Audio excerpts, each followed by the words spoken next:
Fakirhat model থানার নতুন ওসিকে press ক্লাবের শুভেচ্ছা। দুর্নীতিমুক্ত ফকিরহাটের অঙ্গীকার। আজিজুল রহমানের তথ্যচিত্রে রিপোর্ট। বাগেরহাটের ফকিরহাটে মডেল থানায় সদ্য যোগদান করা officer in charge OC Sheikh Saiful ইসলামের সাথে সৌজন্যে সাক্ষাৎ করেছেন ফকিরহাট প্রেস ক্লাবের সকল সদস্যবৃন্দ।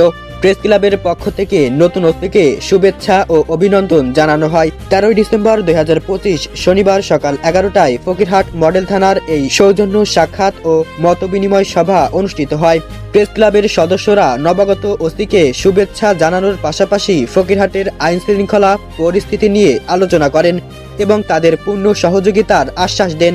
এ সময় ফকিরহাট প্রেস ক্লাবের পক্ষ থেকে উপস্থিত ছিলেন সভাপতি হুমায়ুন কবির, সাধারণ সম্পাদক মোহাম্মদ হাফিজুল ইসলাম, সহসভাপতি মোহাম্মদ জিয়াউর রহমান, যুগ্ম সাধারণ সম্পাদক রোমান শেখ, প্রচার ও মিডিয়া সম্পাদক আজিজুল রহমান, ধর্ম বিষয়ক সম্পাদক ফজলুল করিম, নির্বাহী সদস্য আবদুল্লাহ সর্দার, সাংবাদিক সদস্য শেখ রাসেল, শেখ সুমন, মোহাম্মদ মফিদুল ইসলাম, মোহাম্মদ রাকিবুল ইসলাম, মোহাম্মদ মশিউর রহমান এবং হাফেজ নুরুল ইসলাম।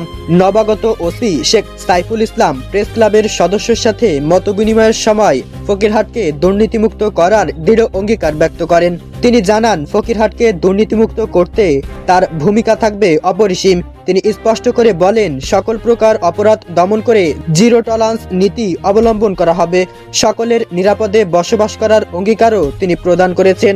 ফকিরহাটের শান্তি শৃঙ্খলা বজায় রাখতে তিনি সকল মহলের সহযোগিতা কামনা করেন। দর্শকবৃন্দ, আপনার মতে নবাগত ওসি শেখ সাইফুল ইসলাম কি পারবে জনগণের মন জয় করতে? আপনার মূল্যবান মতামতটি আমাদেরকে জানিয়ে দিন। আপনাদের সকলের সুস্থতা কামনা করে আমি মোহাম্মদ মফিদুল ইসলাম আজকের মতো এখানেই বিদায় নিচ্ছি। সকলেই ভালো থাকবেন, সুস্থ থাকবেন। আল্লাহ হাফেজ।